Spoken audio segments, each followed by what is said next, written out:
Hello, everyone. Hope you're all doing well.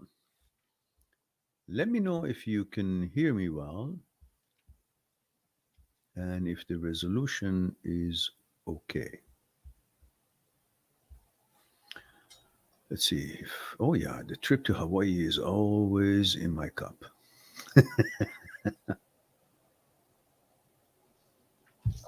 All right, let's see who's here. Aftar is here and Dan is here. Guys, don't forget the protocol age, gender, where you're tuning in from, because I don't remember. So, thank you for that, Dan. So, we have Aftar says, you have helped me so much over the years, more than you will ever know. You saved my life. Thank you. Oh, my pleasure. Thank you for the kind words. I believe you saved your life. I was just a catalyst. Whatever the topic was, I just brought your attention to certain things that was there already in you and you just noticed them. So good for you. All right. And Aman is here, says, Woo, Meran, I thought you accidentally started live. Yeah, accidentally. I always accidentally start something.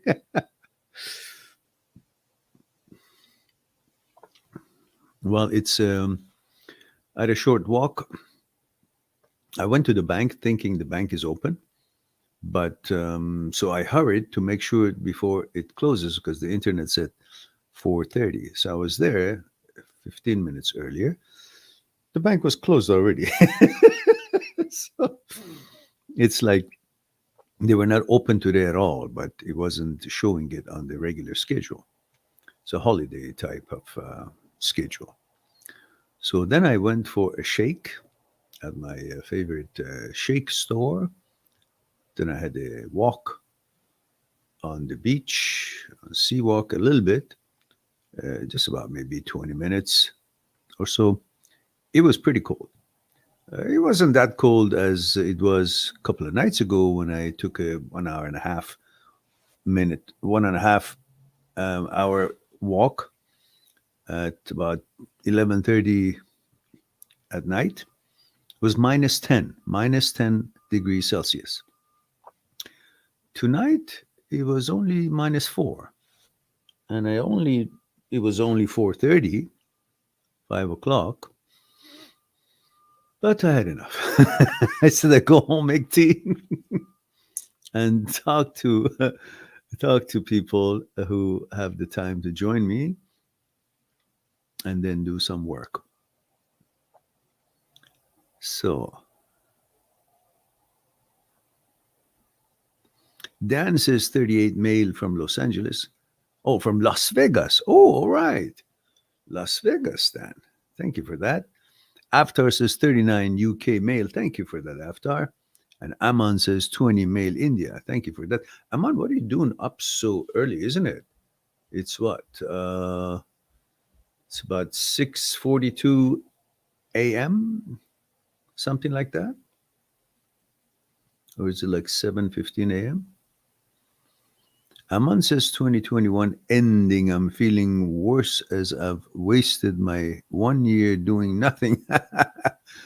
And now the age is growing. I'm feeling bad. I get nothing done. Well, then don't get bamboozled by your brain anymore. Use your um, experiences and knowledge now that you have gained. Don't think about a year past you didn't do anything. Just think about the year past and you are more knowledgeable than you were a year ago.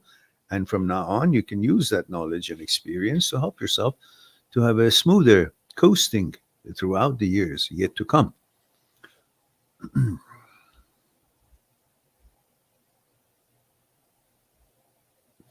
Ah, now let's see. How do we remove one comment if we want to remove? I thought there was a way to remove a comment.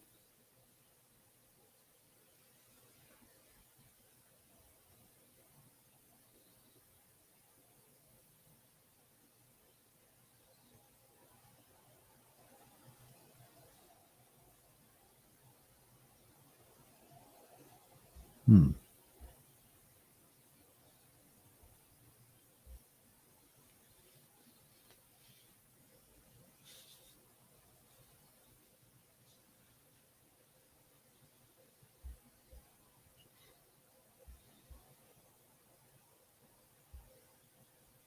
How do we do that?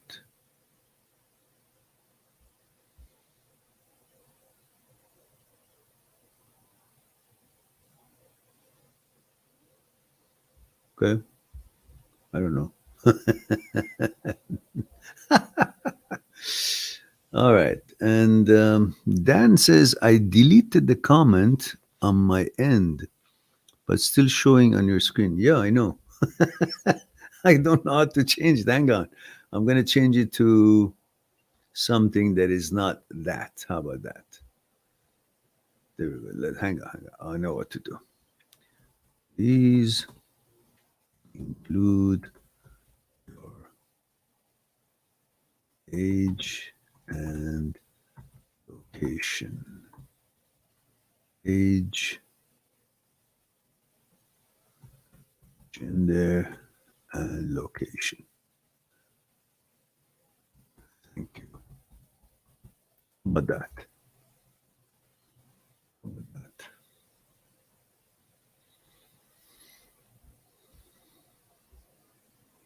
There we go.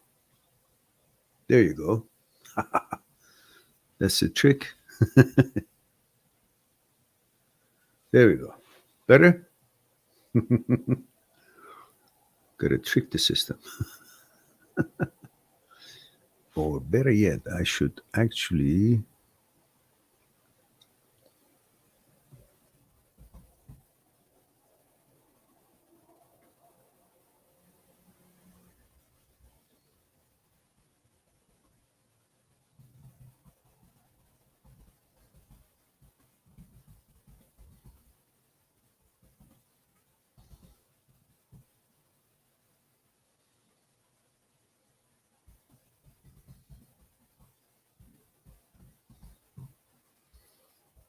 Maybe this is even better.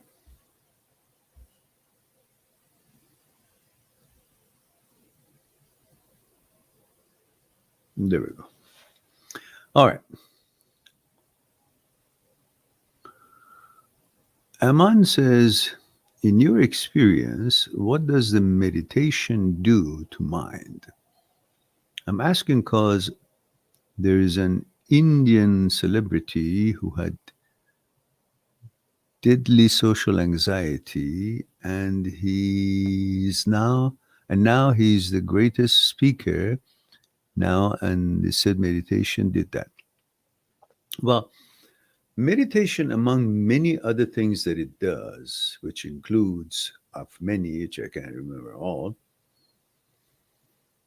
coordinates mind and body, connects you with the higher power, nature's power, so you will feel that you're connected to something so confident and large and amazing with so much energy in it that there is no reason for you to feel inferior or not confident, and you feel very solid and supported. Plus the fact that decreases the overactivity of the brain, because when you meditate, it decreases the ripples of the brain to infinitely imperceptible decreasing ripples. So, meaning brings the activity of the mind down.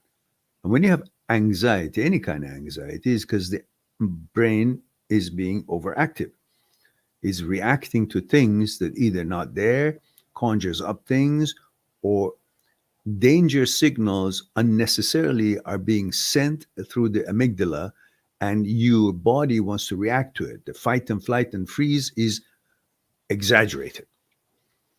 So meditation brings that down, relaxes, and brings you back to the moment. That's another thing that it does. Anxieties and fears always happening in any time and space dimension other than the now. It's because you're thinking of something that happened in the past. Now you're anxious about the effects of it for now, for your life, or who knows, who would know and stuff. or things that you're conjuring up in the future that even future time doesn't exist, let alone what you're conjuring up. So when you meditate, it brings you back to the moment. And in the moment, it's so small, the moment is made out of lots of smaller moments. And every those small moments, when you can manage to be in the very moment of present time, there is nothing dangerous happening. So then again, you relax. And another thing that it does, it increases many of the neurotransmitters. For example, GABA neurotransmitter, which is responsible for managing depression and anxiety and dealing with intrusive thoughts, management of intrusive thoughts, it increases by about 30%, 27, 28%. And then serotonin and all the other and growth hormones, these are all increases when you actually are meditating. So all of that brings about the balance that your brain wants to have and calms it down.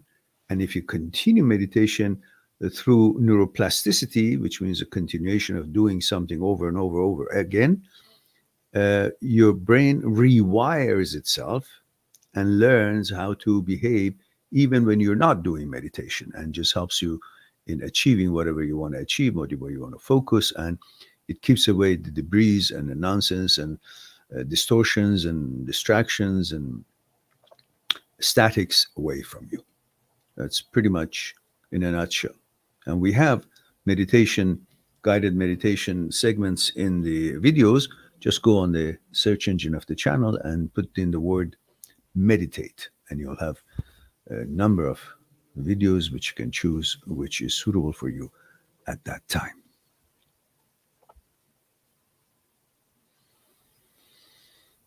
And always remember, it's a shortcut, quick reaction that you can have when you feel anxious. As you know, we discussed about it, that there are two different kinds of breathing system. There are many things in our existence that is involuntarily, you have no control on it, like your heartbeat and so on. Your breathing is also involuntarily, it happens constantly. But unlike the other involuntarily systems in the body, breathing system has two. There are two systems. One is um, pre-Butzinger syndrome, pre-Butzinger complex. Pre-Butzinger complex is a mechanism of breathing that you use on daily basis to breathe normally. In, out, in, out. It's a normal system of breathing, pre-Butzinger complex. But then there's another system that allows you to manipulate and modify the involuntary system into something that you want to have some modification to it. That's why when you're laughing or crying, the rhythm of the breathing changes, but still allows the rhythm to change. For example, if you're crying and you're laughing, you go, and that allows this happen. It's not just one up, one down. Many interruptions can happen in there because it's needed for what you want to do, whether you're laughing or you're surprised or you're crying, that allows it. And that's called prefacial nuclei.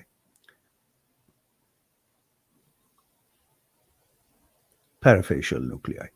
Parafacial nuclei allows you to monitor or modify the way you want to breathe. So for that reason, you're capable of creating this kind of a breathing that I'm going to show you, which helps you with getting rid of the anxiety in a very short motion.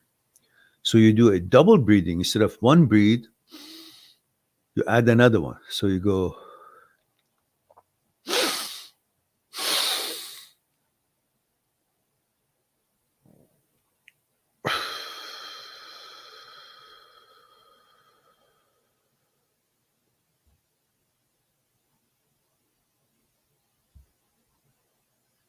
so you do a double breathe and you hold a little bit and then you exhale. Just doing this once correctly, as you can see in my whole way of talking, it settles you down and relaxes you. And your brain at that moment is thinking about nothing but breathing, following the breathing movement and breathing out. So you do double breathe in, hold a few seconds, and then let it out easy but completely for as long as it takes. And then you breathe normally. This kind of sets your mind or your brain into its default way of behaving. It is like what the psychotherapists do to a patient who's got severe depression. They can't get him out. He's been constantly ruminating on something. It's like going around and around on a soft dirt. And the longer you travel this surface, this path, the deeper the dirt gets. You go lower and lower to the point that you're so low in the trench, it's hard for you to get out. That's the kind of a feeling people with depression get. That's why they give them a little bit of a electric shock and to jolt them out and bring out. So this double breathing is just like that shock, but it's done naturally, and you can do it anytime you want to bring your attention to the present moment, to get you out of the illusions and the things that is creating anxiety for you, and it puts you at ease. And then you can have a moment of window to see the life as it is, the moment as it is, and put your focus and effort on the moment and follow the moment and not be in the past or in the future, and the anxiety goes away. So again, one more time, everybody, you can do it with me. Just double breathe, long one, hold, and then exhale out, just like this.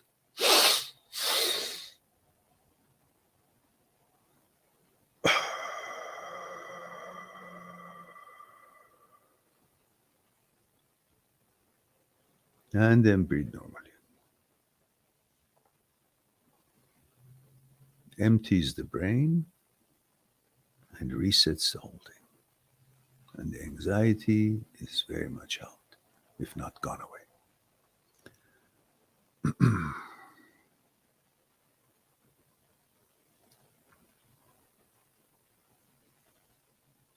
All right.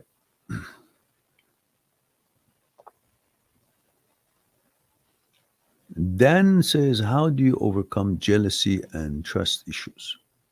Give it a chance. Just because you've had an experience in the past, that doesn't mean the person that you're now dealing with would also fall in the category of your experience in the past. Different people, different times, consciousness is always changing, and it could be modified. You can't just assume someone is not trustable. And if it's proven to you that he or she is not trustable, but it's business or relationship, then you stay away from them. But if you notice that there's nothing that they're doing wrong, but you're just not trusting them, then give them a chance and don't allow your illusions to muddy up the image that that person in actuality has.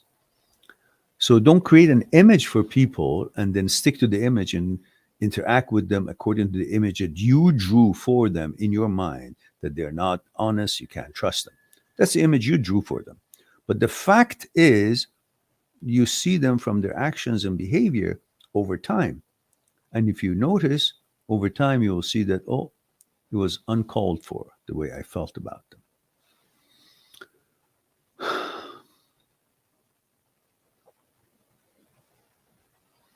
Dan says, also, please, how do I know if her feelings are true?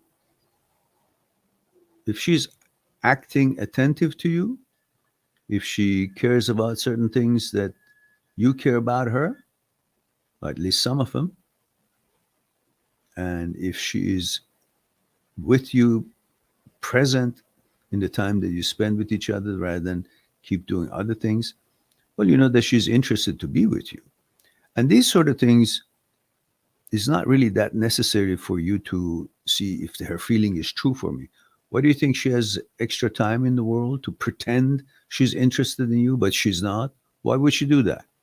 Are you a billionaire or millionaire? You think she's after your money?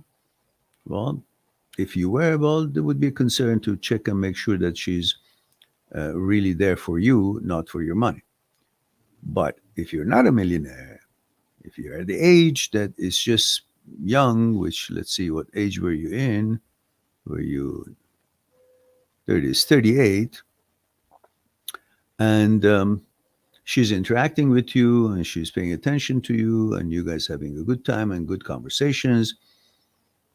And there's nothing you can notice. Why would you bring a question that it hasn't been proven to you? If she hasn't done anything to cause you to think that her feelings are not real, then why would you think that it might not be real? That's an OCD style of thinking, that you always go to the negative because it's so important for you. You want to protect it. You want it to be perfect. You want it to be the way you want. So then the brain starts attacking it because then you're conscious and concerned and frightened of the contrary. And even though there's nothing real about this, what you're thinking, the amygdala starts sending emotional danger signals. And then you say, oh, it's sending it because what I'm thinking is true. No, you're creating that anxiety in yourself. Just stop analyzing her, stop judging her. Just pay attention to the time you guys spend. And if it was good, great. If it wasn't good, don't come to a conclusion. Oh, it wasn't good because she's not real in her feelings for me. No, that moment, that time, that day, she wasn't feeling good. Okay. How about you? So basically, you're creating something that doesn't exist because you're so important for you, this relationship to work, that causes your OCD brain to create emotional danger signals for it because you want to be alert to protect it. So too much attention you're paying to it. So you come up with all kinds of overactiveness and thoughts that you conjure up that is counterproductive. Goncalo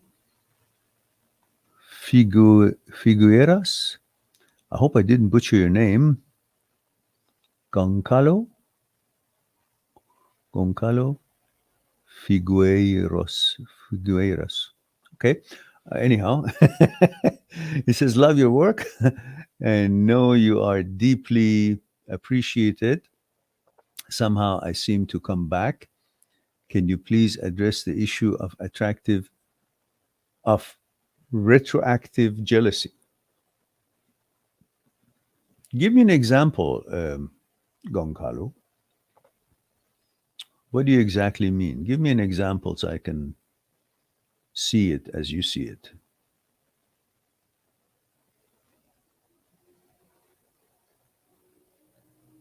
Oh, Goncalo says, that's perfect. Don't worry.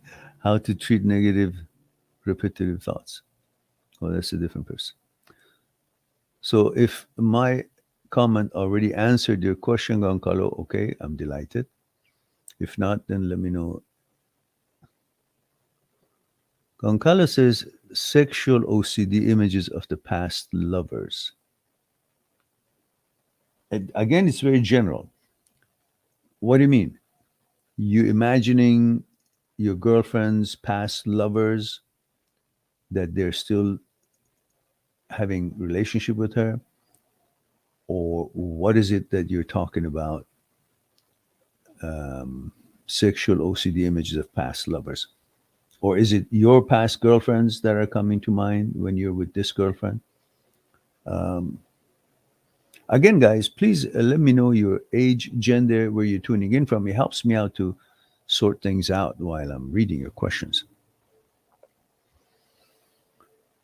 Dokra Tinsiegamer. I don't know if it's a tongue twist, uh, testing my abilities to pronounce things. These are real names or these are just screen names. Anyhow, I apologize if I'm butchering it, but I'm doing my best.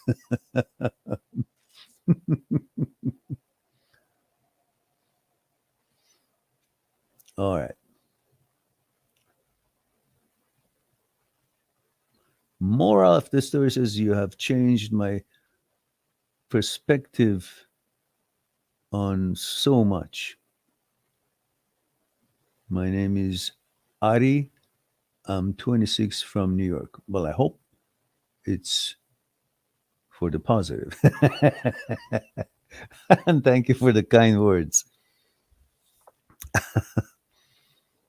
Uh, Devon Way, Devon's Way says 34 male Australia. Oh my goodness, Australia. That must be what? About 11 in the morning? Is it? No. What time is it here? It's 6. So that's 6 and then 7. That's 1 o'clock in the afternoon there, isn't it? It says, can you be in a relationship with someone who believes that the relationship won't work in the long run and they are worried about that? Well, tell them, listen, whether it works or not work is not up to anything but you and me. So if you don't want it to work, it's not going to work. We're wasting our time because you're not in it. It's no different than you want to build a dam and you say, well, it's not going to work, so let's stop building it. Well, you haven't figured out why it wouldn't work. So once you address why is it that you think it wouldn't work, and then try to think about how to prevent that, what you're worried about to happen, what things you should do so the things that you think it will happen to make it not work won't happen. So by just saying, I don't think it works, why? Because you don't want it to work? Because what? Not enough money for you? Or what is it that, or is it a way you're using to abuse the other partner to pressure you to give more services, more attention, because they're always dissatisfied? When you are in a relationship with a person who's dissatisfied, just leave that person, because that son of a bitch is never going to be happy and is going to use that dissatisfaction and a snub look and unsatisfied look to constantly have you on your toes, to run around to make sure she's happy or he's happy, whatever your relationships are. That's a personal problem that that person has. You got to be positive. You got to be open to working together. You got to be ready to make things together. You got to be ready to put your best foot forward, to do your best. Then, if it didn't work out, say, well, we did our best. It didn't work out. Okay, bye bye. But you can't be just saying, well, it's like two boxers want to go to a ring, and one of them says, well, I know I'm going to be beaten. I know it's not going to work. I know I'm going to, be defeated. So might as well don't even go in there, because damn sure you go in there, you're going to get beaten, because you already went in with that mentality, and mind moves the body. You're not going to move when the punch is coming because you believe you're going to have to lose, and that you're losing. And if these sort of people are negative, you don't want to have anything to do with them, because that's not going to be limited to just a relationship. That's how it's going to be all their life. They're not going to try for things. They're not going to take challenges with right head on. They're just going to roll over and die and everything and complain all the time and expect you to solve all their problems, rather than they do their best to be instrumental to solving their problems and the problems in the relationship. So instead of trying to satisfy them, communicate with them, says, listen, what is it that you think is going to cause this thing not work? So let's talk about it and make sure that we won't run into that problem. And if she or he, whoever, I don't know what your relationship is, constantly keeps saying the same thing, say, okay, thanks very much. Have a nice day. All right? Life is too short. There's enough shit happening in the world that you don't need somebody negative up your ass constantly thinking, oh, it's not going to, I'm not happy. Oh, okay, you're not happy, get lost. I'm not responsible to make you happy. You got to be happy first and then get into a relationship. Then you have all the fuel that it needs in order to make the relationship work. But if you're there to become happy, then you're putting all the responsibility of being happy on the other person. That's not his or her job. All right. It's some kind of a mental abuse, emotional abuse, that they create that You constantly see them, oh, I got to do something more for them to be happy because they're not happy. Their happiness is very important. If it's not happy, then she's going to break the relationship. And if it breaks the relationship, I won't get what I'm really into the relationship to get, which is companionship, building something, being together, sex, intimacy, all that. Then you're always feeling like if you've been taken hostage for something that you have to perform in order to get something. Like you become a conditioned dog to do certain tricks in order to win a favor, and that's not the right path to follow.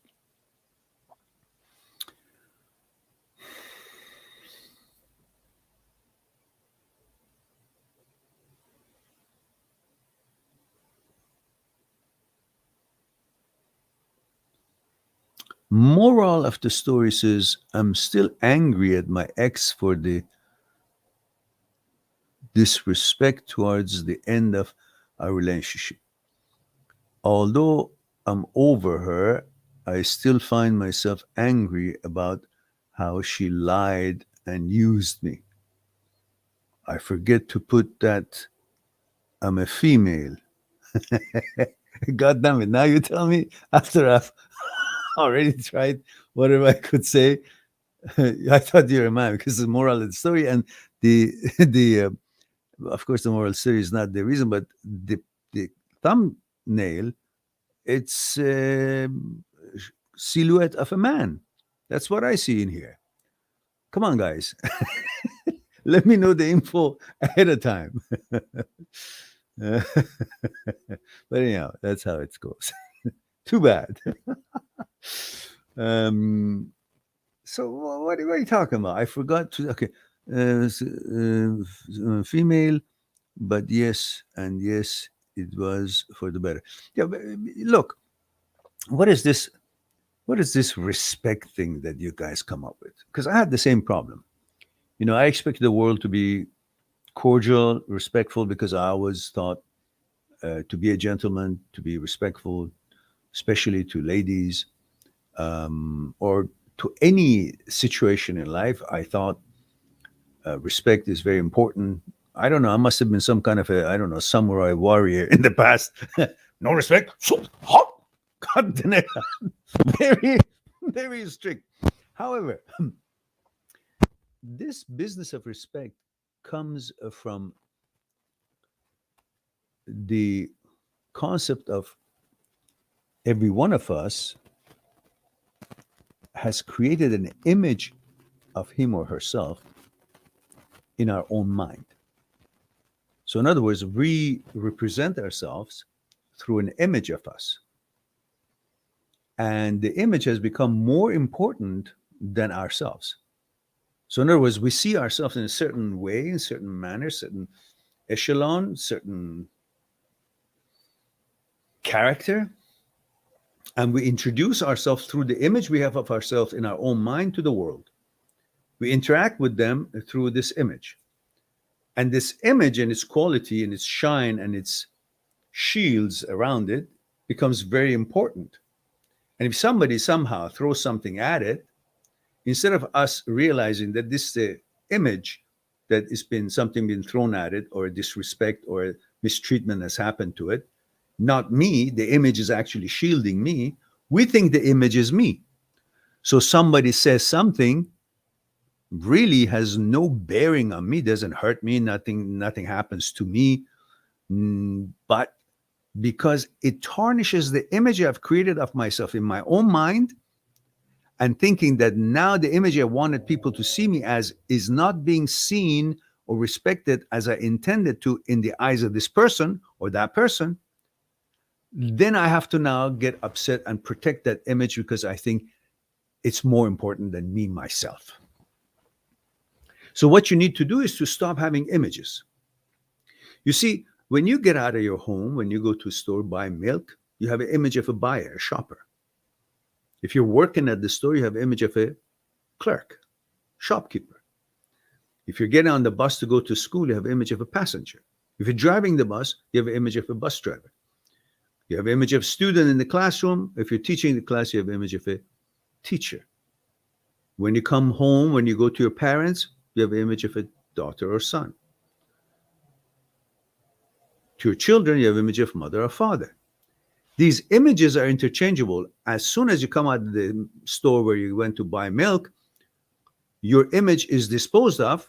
No longer you have the image of the shopper. You have an image of maybe a student or a passenger who wants to get on the bus. So these images are interchangeable. They come and go. They're disposed of, and the new images come. So this image is really worth nothing. It's just fitting that scenario that you're engaged in that particular moment in time. So if somebody says something, well, it disrespected you, your image in that moment, in that scenario, which really means nothing, because a second later, you're not that person that was having an interaction with this person's image, because they also are introducing and interacting with you through their image, not themselves. So these two images are interacting and disrespecting or respecting each other. Otherwise, you're outside of it. And the moment that you're supposedly disrespected, as you think to your standards, well, that image is gone, and you have a new image in somewhere else in a different scenario, and you're still again intact. So you create another image, and it's perfectly fine. What makes you think that a illusion or image can be tarnished and it won't be repaired? If it's illusional, the tarnishing of it is illusion, and repairing of it, again, is matter of imagination. So really nothing gets destroyed, nothing gets tarnished, nothing gets scratched, and nothing needs to be fixed, but it can also be repaired in a matter of seconds by you imagining, no, I'm fine. Because really I am fine. It's just the image. The image is not me. So the key is not have an image of yourself that I'm blah, blah, blah, I'm important, I'm this, I've got this science, I've got an A in this topic, or I'm such an executive in my job, I'm a this and that. Just don't have that image. I'm a human being, I'm walking, doing my best in whatever it is that needs my attention. And these disrespect and all that doesn't make or break me, whether she respects me or he respects me or doesn't respect me, this friend, that relationship, whatever it is, nothing happens to him. I'm still the same person. They respect me. I still owe some money to the bank, maybe, or I need to work to make ends meet. I need to pay my rent. I need to go buy food. And if they do or don't disrespect me, these things don't change. I still have the same responsibilities and the same situation in life. So these are all things that can make you feel you're more than who you are. We've always been conditioned since childhood that we are not enough. We've got to be more. And if somebody does give me certain kind of a respect or credit or attention, or I don't know, courtesy, it makes me feel I'm more. But really nothing happened. Who is he that his or her respect to me, or a certain kind of a credibility extended to me, courtesy extended to me, makes me be more? But I think it is, yeah, because it's pleasant, makes me feel, or fluffs my ego. My ego is playing a big part here. And who is the person, he or she, who maybe somehow doesn't give me the courtesy and I feel I'm less? Because if I feel by them paying attention, respecting me, my ego is fluffed and I feel more, then I assume that if they don't do that, I feel less. That's what's bothering you. You think you're less now. But neither they can increase your worth and value or lessen your worth and value. It's all up to your accomplishments and how you negotiate life on your day-to-day basis.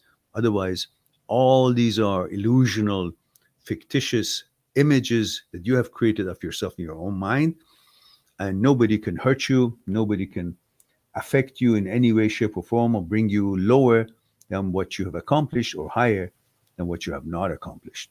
So on that note, go through life without having an image. Therefore, nobody can tarnish it, because there is no image to be tarnished. You just don't care. I'm nobody. I'm not that important. I don't claim to be. So if somebody respects me or doesn't respect me, it's a reflection on them, not on me. It just makes me feel that they're not well trained or behaved, or they don't care. Doesn't matter to me. It's a reflection on their behavior. It's a reflection on their approach and how they negotiate their lives and with other people, interact with other people on a day-to-day basis. So hopefully that could be of some help to you. Moral of the story. And you still didn't tell me your age, have you? Ah, there it is. 26 from New York. Okay. All right. P. Irlo says, Hi dear Mehran. Thanks for your great job. I'm 36, male from Sydney. Is it worth giving a chance to a girl age 27 who rejected me a year ago but still acts interested? Acts interested? Is it your interpretation, or is she actually interested and putting the actions to that emotion or to that signal that you're feeling? And rejected, what does that mean? You can't be rejected. It just means that person's expectations or whatever she was hoping to accomplish was not expanded enough to see the opportunities with you two people. Otherwise, nothing has come off of you because she rejected you. Who the fuck is she that she rejected you? What does that mean to me? What does it mean to you? She rejected me. What does that mean? Rejected me. Who is she to reject you? What has she done in her life? What kind of accomplishment has she done? What has she brought to the world that made the world a better place? Has she been feeding the old men and women who need nourishments? Has she been taking care of the children who don't have security and safety or food or medicine? What has she done that her accepting you or rejecting you? It's not. You look at her as a source of intimacy, pleasure, which you're programmed to pursue. You love women. You like that intimacy. And if you can't get it, you find it as if you've been rejected. You're rejected from what you've been trying to enjoy, the pleasure that you're seeking. So otherwise, what does that mean that you're rejected? To begin with, because you need something, you feel less than her because you have a need. And the need is intimacy. There is no other reason for you. There are other reasons, but the main reason for you approaching a woman because you eventually hope to have sex with her, to be intimate with her. So you have a need by your program for procreation. You have a need for that intimacy. So you already feel she's higher than you because she's got something that you need. And when somehow she's not interested or she's got other plans or you guys don't necessarily, for one reason or another, feel that it's the time or are at the moment focusing on being the right choice for each other, you feel like, oh, I'm rejected. You're not rejected by her. You think you're rejected by the concept of intimacy because she can facilitate that, and that's what you needed. Therefore, that pisses you off. You think the concept of sex and intimacy has rejected it. No, one human being rejected you, and that's not because you're rejectable, it's because she has other taste or interest in her mind at that moment. So really, it is nothing personal because there are so many other women that you don't want to be with for one reason or another. Maybe temporarily, maybe a year later, maybe you're busy, maybe you're into something that is another relationship that is going on. It's not the right time, or somehow you don't have the chemistry. But later on, you have a chance to interact with her, or perhaps see, hey, I was mistaken. She's actually pretty hot in mind and body, and I want to get to know her. So what does that mean? She should now, be vindictive and say, oh, he rejected me last time, so I'm not going to be talking to her. No, it happens. Consciousnesses have changes. Maybe she couldn't be at the same level of consciousness with you at the time, so she didn't show enough interest, and you took that as rejection. And rejection of who? The concept of intimacy and togetherness, not some individual. And that's the problem. You don't look at it individually. You think of it, a whole concept rejected me. Concept of sex, intimacy. What am I going to do? Now, I have to show her that I'm better than that. You shouldn't have rejected me because your ego now comes to you. Now, I'm not going to talk to you. I'm not going to touch you. I'm not going to kiss you. I'm not going to show any interest, even though you want to. You allow me. So what are you doing? You're cutting your own neck. If she's hot, you like her, she's now into it. That's what woman is. Women can change their mind. They're entitled to it. So you're a man. You're programmed to take rejections. So don't make a big deal out of it. In other words, you know, be brave, go forward in pursuit of happiness. What do you want to prove? That I'm tough. I don't need you, but I really need you. I'm sad that you're rejecting me, but I'm tough. I don't want. What the hell is it? You want her? She's showing signals. Take the signal and see where it goes. If it goes anywhere, go. It doesn't.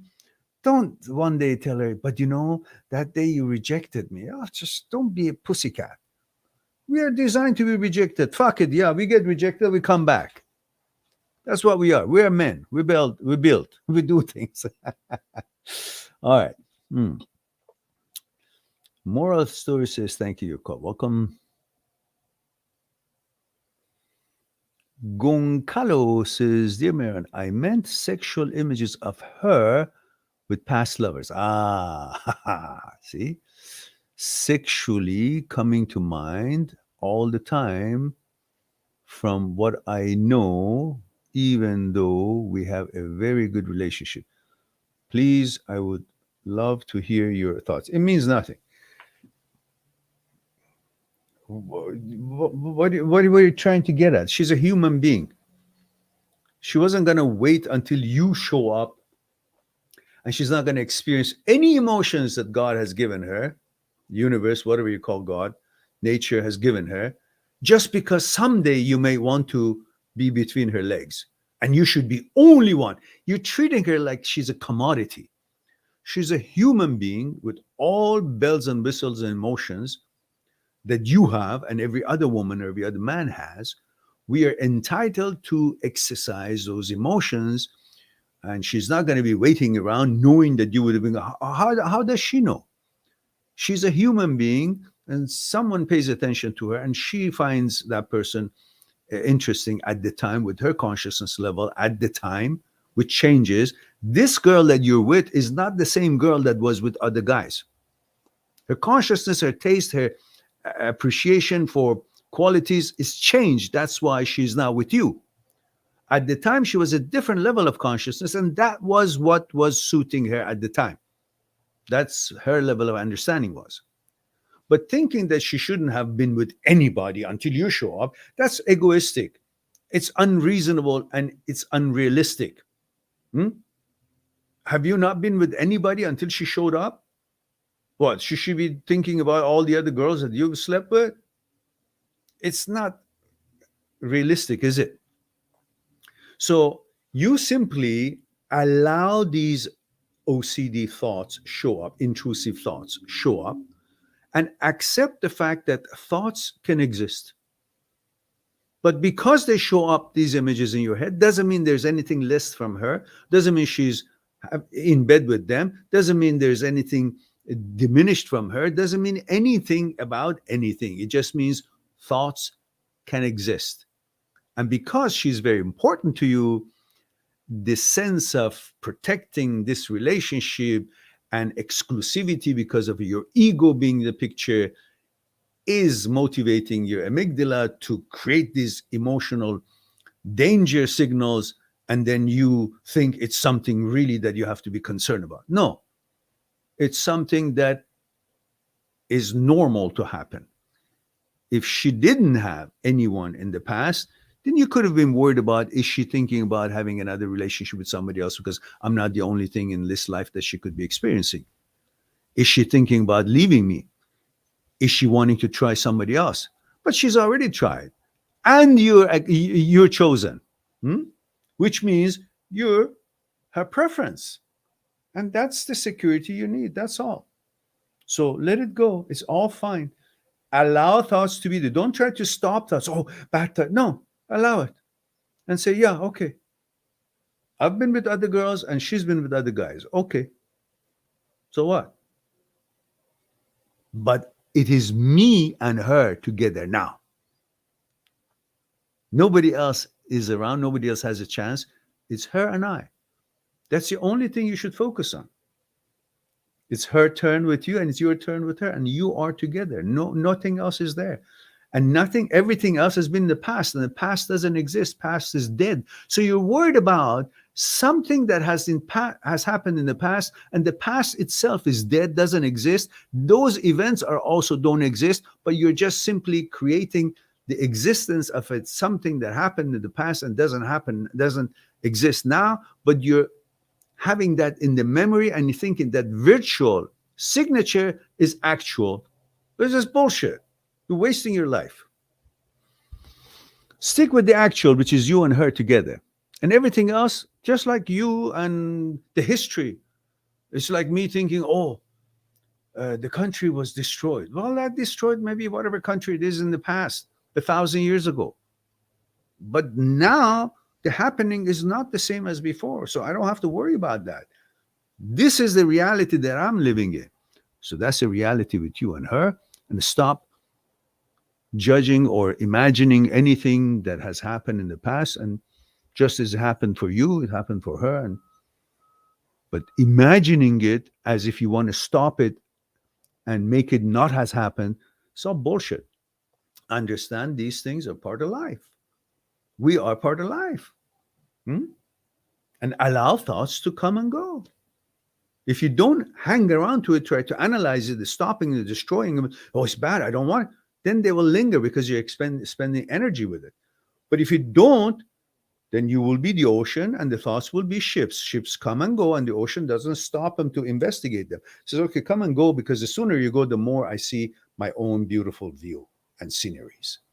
So you think you're the ocean, thoughts show up, let them go, don't hang on to them, don't interpret them, don't analyze them, let them go.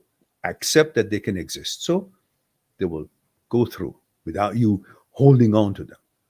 The less you fuss with them, the faster they move. And eventually your brain rewires itself through neuroplasticity, which is the way you treat these thoughts, accepting them, they can exist. And then they will show less and less until you just get rid of them naturally. All right. So blasted is Larry 29 California, says, any tips on first date anxiety? Lol, I'm nervous. First date ever or first date with this girl? Well, look, you're anxious because there's something you want from her. We all know that, right? You're hoping to impress her. You're hoping that she will like you. Why? Because you're hoping that she would put out, that you can kiss her, that you can be with her, that you can have sex with her eventually, someday, if not, So get rid of that, what you want from her. Just say, all I want is to go out and have a bite to eat and enjoy a conversation. That's all. Then you have no anxiety because that's all you want. You don't want anything more. But if you have a plan, I have to impress her, I have to do this so I will end up getting what I really am programmed to get, then it creates anxiety because maybe you will impress her, maybe you won't. Don't do that. Don't try to impress her for getting something that you want.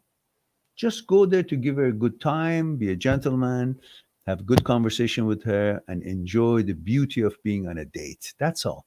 If it worked out, fine. If it didn't work out, fine. Don't try to secure a second meeting with her through the actions you will have in this particular venue.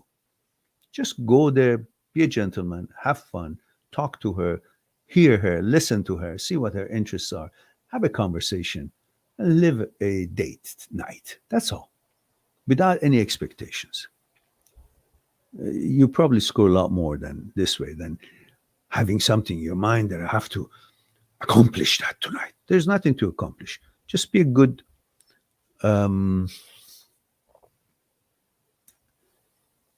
good host. Just be a good host.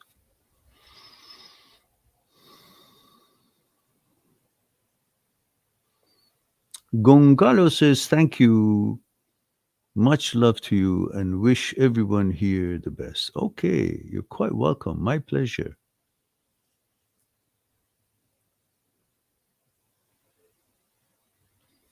Pirlo says after dating for 6 months, she said, I'm not ready for a relationship.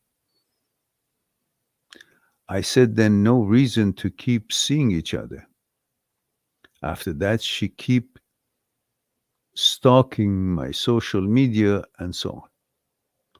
My point is, she might saw me as an option and now is back because couldn't do better. So is it still worth considering her for a long-term relationship? Thank you. See how she behaves.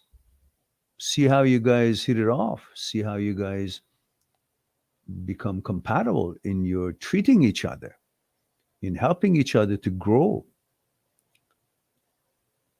Or are you guys just wanting each other because the things that you do for each other? Or you want to be together because you want to help each other grow and build something together? Is it to achieve certain level of intimacy and pleasure? Or is it not just that? There's more caring through plans of building something together. And at the time she may have said that, sometimes girls say things in order to push you to counter it because that's what they want. You're not ready for a relationship. Oh no, I am. I am. See, I've got the ring in my hand. That's a push maybe. But what you did was correct. So, okay, well, if you think we are not ready for a relationship, you reacted a little bit harshly because all you could have said says, yeah, well, we don't have to be in a relationship. If you don't think I'm ready, well, that means we are not on the same page. I never said I am, or I never said I'm not. I'm experiencing interaction with you to see if I want to be ready and available for a relationship or not. But it looks to me that you have made up your mind, you're ready to be in a relationship, and you see me as not being ready because of certain reasons that you have. Well, that would show it to us through time and how we interact with each other as the time passes. And sometimes they say that in order to kind of jolt you up to come a little bit closer and faster because of some kind of agenda that they have. I wonder how old she is. I don't know if you did tell me how old you are. You're 36, she's 27. So obviously 27, depending on her culture, she might be having, time ticking for her. She wants to push it. So she'll get married. Sometimes, depending on the culture, again, I don't know what your background is. Culturally, they may think that, 27 is right about the time, if not a bit late for them to create a family because they want to have children. Some do. So she pushes you with that button. I don't think you're ready for a relationship. For you to possibly, she may have really genuinely believed that. That's fine. And you did the right thing saying what you said. Or she just could have said that because she wanted to see if you're going to step forward so she wouldn't be wasting her time because she has a plan. She has a goal to reach. Some people at certain age have a goal to reach. So they make these sort of comments in order to jolt you up a little bit faster. You didn't fall for it if that was what her intention was, or if genuinely she didn't think you were her type at the time. That's the level of consciousness she had then. And you said the right thing. Says, well, there's no reason for us to hang around. But you could have said, well, maybe, maybe not. We don't know. Time will tell. It's up to you. You can continue or you can just sever it. Instead, you made the decision. There's no reason for us to hang around. You just got pissed. You got, annoyed. You got insulted and you reacted to that. Well, that's a little bit maybe hasty, but that's what you thought you should have done and you did. That's fine. Now she's stalking you means nothing. She hasn't given you any direct or expressed any direct signals that she wants to come back with you. If she's stalking your channel, I don't know how you can tell that anyhow. What does that mean? That's not good enough reason. You looked at my site. Maybe you want to buy my book. I never say something like that. Whoever looks at my site, if they've looked at my site, so if they want to talk to me or they want to purchase a book or they have a question, they will email me. They would contact me. Why am I going after them? It's marketing, yeah? So she's looking at your social media. So big deal. Don't run after them. Oh, you looked at my social media. So what about it? No. She looks, she looks. But do you think she's actually thinking, I want him, but I'm going to look at his social media and he will get the hint and he will call me? Well, you're not a dog to run after it. If it's a dating app, okay, I understand that. Somebody looks at you, you say, okay, thank you for looking at my profile, um, whatever, delighted or appreciative of whatever, this attention, something. And then if she has something to say, she will. If not, at least you were courteous as a gentleman, and that's it. But it's not a dating site. It's a social media. So she wants to look to see, maybe she's having a bad day, maybe she didn't get what she was looking for, maybe she's checking you out to see, well, I was a good catch, I let him go. Whatever she does, don't interpret it, because that's going to consume you for the rest of your day or week and trying to figure out what is in her mind. If she has something positive about this relationship, she will come and say it. She would contact you. If she doesn't, she doesn't. What are you worried about? Isn't that the same girl who said you're not ready for a relationship? How come then you're trying to run after her? Just because she's looking at your social media. Just let her give you a real serious, message or something, or just say hello or something. Don't assume, oh, it's like, these people go, I noticed that you noticed me. Oh, come on. She can look anywhere she likes, but you're using that line. I noticed that you noticed me. Why did you notice me? I've noticed that you noticed me. That's bullshit. You want to talk to her, go talk to her. But you have already been talking to her, and this is after you guys got to know each other and she made that comment and you made that comment. Now it's up to her to actually make a real gesture, unless you think that it was your fault that the relationship severed. You can say hi if you want. But she needs to show you that she's willing to try, and then you respond in kind. Otherwise, no reason.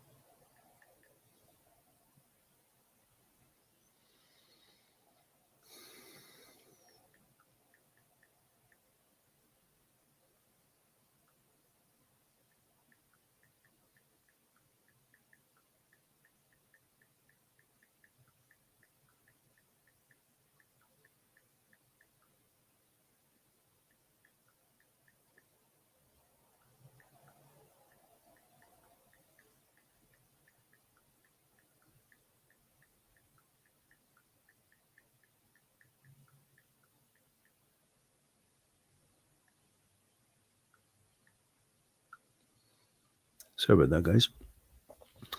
Um, so blasted. Larry 29, California. Any tips on first? Oh yeah, we talked about that.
Okay, so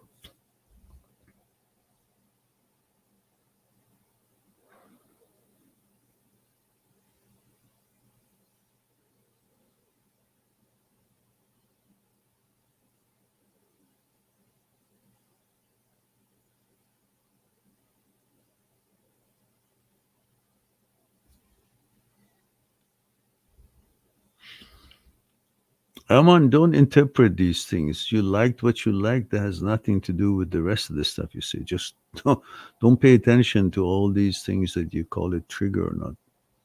You can like anything. Who cares? It's not a problem. Uh, Chitali Shah says, why my ex is different and happy with the person he married just after a month breaking up with me, 10 years relationship. I feel like replaced and miserable while he's enjoying a time of his life. Sorry, you got to let me know your age and gender because I can't follow who's the man, who's the woman, who's talking to me. So kind of, can you clear that up for me? I appreciate that.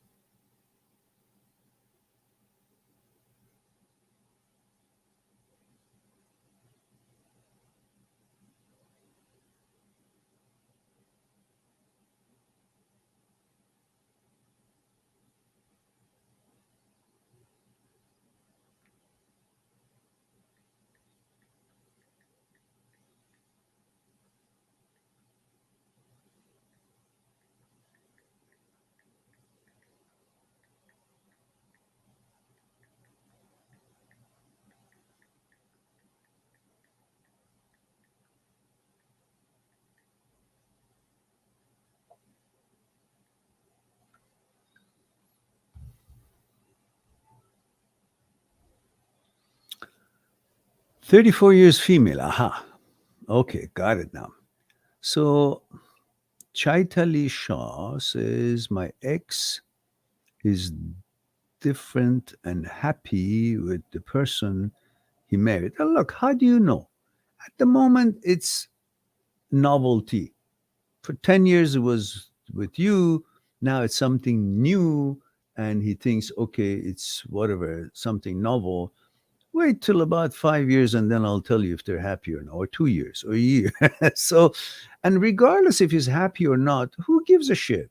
You go and find something that is suitable to you and don't think about replace. Who replaced who? Who is he?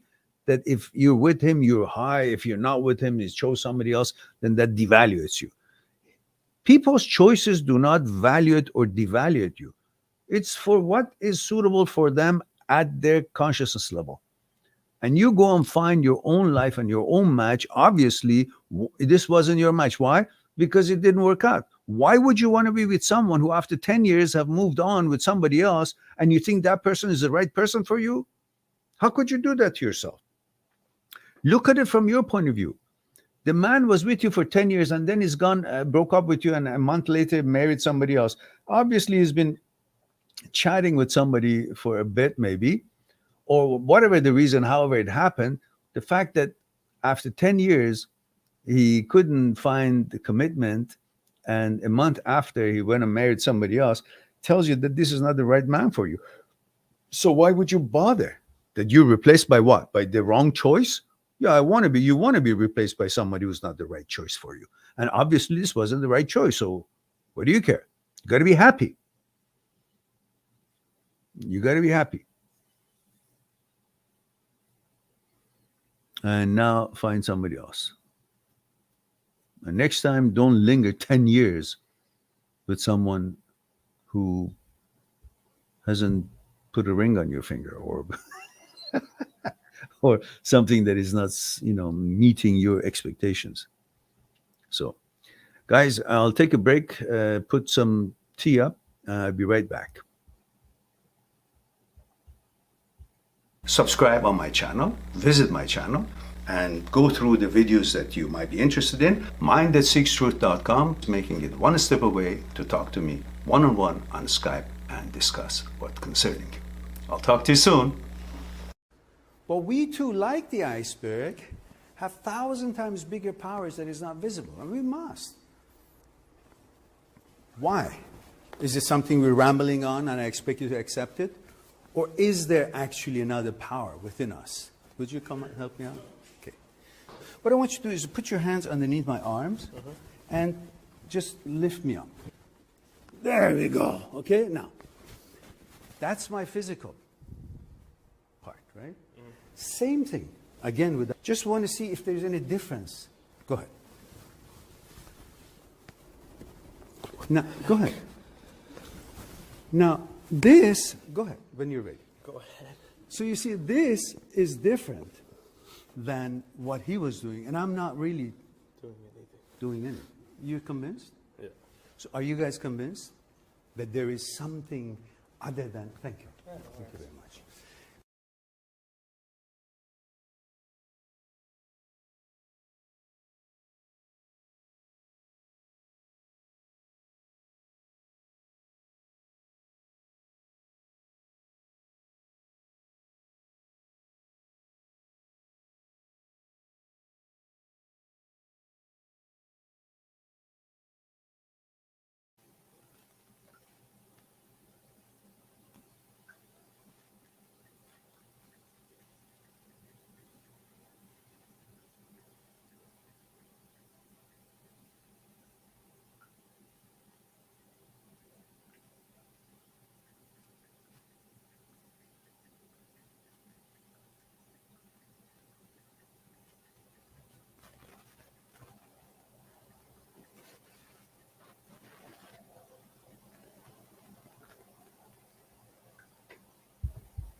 All right. So we're back.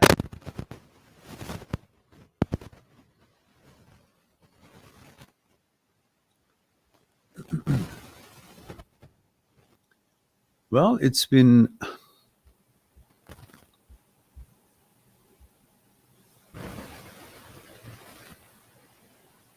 (1 hour and 17 minutes), and the temperature here in our city tonight is whopping -5 Celsius. Well, last night it was -11. And we have a white Christmas here. So, if we have no more questions, which looks like we don't, perhaps it's time for me to wrap it up. And so I love you all. Thank you very much for being here, giving me the opportunity to share a thing or two with you. I hope you enjoyed it as much as I did. I look forward to our next live stream, which will be more often during these, holiday time. Hopefully that you guys won't be alone, and I'll keep you company as much as I can. In the meantime, be good to yourself and to the others. I'll talk to you soon. Bye for now.